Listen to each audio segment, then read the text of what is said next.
Spiritualis asal Dayak Nyai Dewi Rantian memberikan prediksi yang menarik terkait kondisi dunia pada 2025.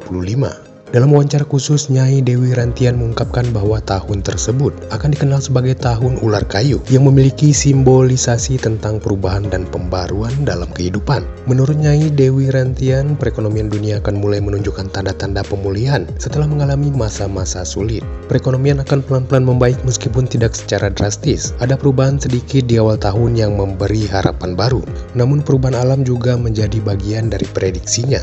Nyai Dewi Rantian memperingatkan bahwa alam akan menunjukkan tanda-tanda yang mencolok di tahun 2025. Alam akan bertemu dengan air laut mulai naik yang mungkin menandakan adanya perubahan iklim global yang signifikan. Perubahan ini menurutnya akan mempengaruhi berbagai aspek kehidupan termasuk pesisir dan lingkungan sekitar.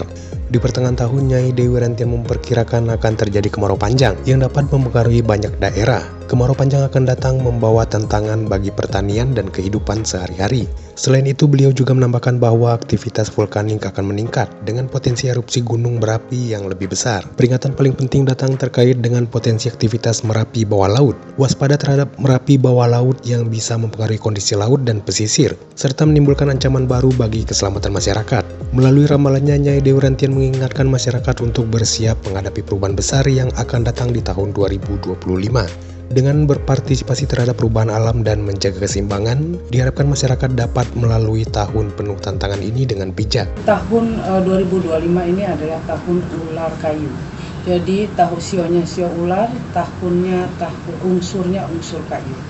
Jadi kalau melihat prediksi di tahun 2025 ini sebenarnya untuk perekonomian untuk 2025 akan pelan-pelan membaik, tapi tidak baik sama sekali, masih belum baik total, tapi masih agak sedikit memulai ada perubahan sedikit-sedikit, itu yang saya lihat. Setelah itu masalah cuaca atau alam ya. Jadi di awal tahun ini kita akan ketemu dengan air, pasti sedikit banyak hujan, setelah itu air laut mulai naik, kembali naik lagi ke daratan seperti itu.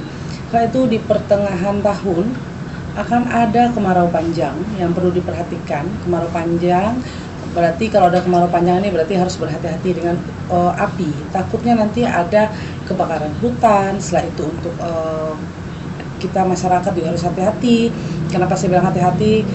Kalau mau meninggalkan rumah harus teliti, harus benar-benar dicek semuanya. Takutnya kan ada kebakaran di dalam.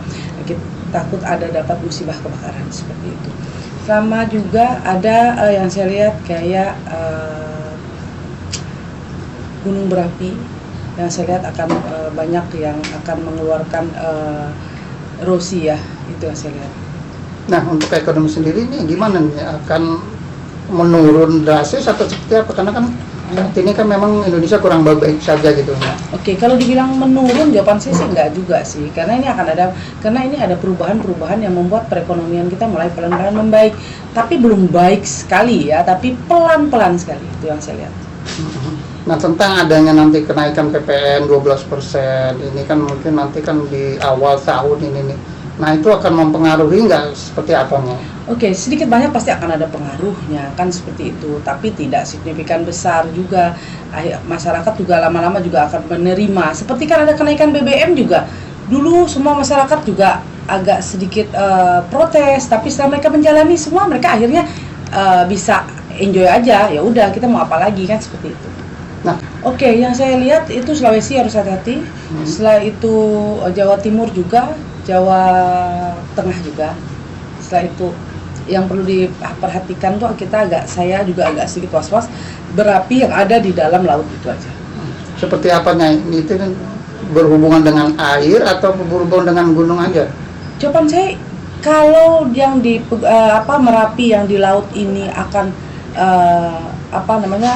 Erupsi. meletus ya, sedikit banyak pasti akan ada gelombang besar karena di dalam air kan seperti itu yang perlu diperhatikan. Karena yang saya lihat di tahun 2025 ini akan berapi itu ada yang banyak yang mulai goyah ya, mulai goyang-goyang semua saya lihat, seperti daerah Jawa Timur juga yang diam-diam aja yang saya lihat di 2025 akan meletus seperti itu. Sama juga yang perlu diperhatikan buat petani-petani, karena kan ini akan yang saya lihat kan kemarau panjang, jadi harus hati-hati, takutnya nanti mereka hasil panen mereka tidak sesuai dengan yang mereka harapkan seperti itu. Nah kalau untuk udara sendiri seperti apanya, laut bahkan darat, kecelakaan seperti apa mungkin yang terjadi? Oke, kalau dilihat dari kecelakaan itu yang saya lihat mungkin darat ya pasti ada, tidak ada yang tidak ada, pasti yang saya lihat ada kecelakaan beruntun juga ada di darat, itu seperti di tol juga yang saya lihat. Setelah itu untuk di laut saya melihat ada ada tongkang ya terbakar, setelah itu ada kapal juga. Nah, tapi itu harus hati-hati karena ada gelombang, karena anginnya lumayan kencang dan juga gelombang lumayan tinggi, itu yang saya lihat. Setelah itu untuk pesawat, yang saya lihat pesawat besar sih nggak ada, cuma tergelincir sih ada.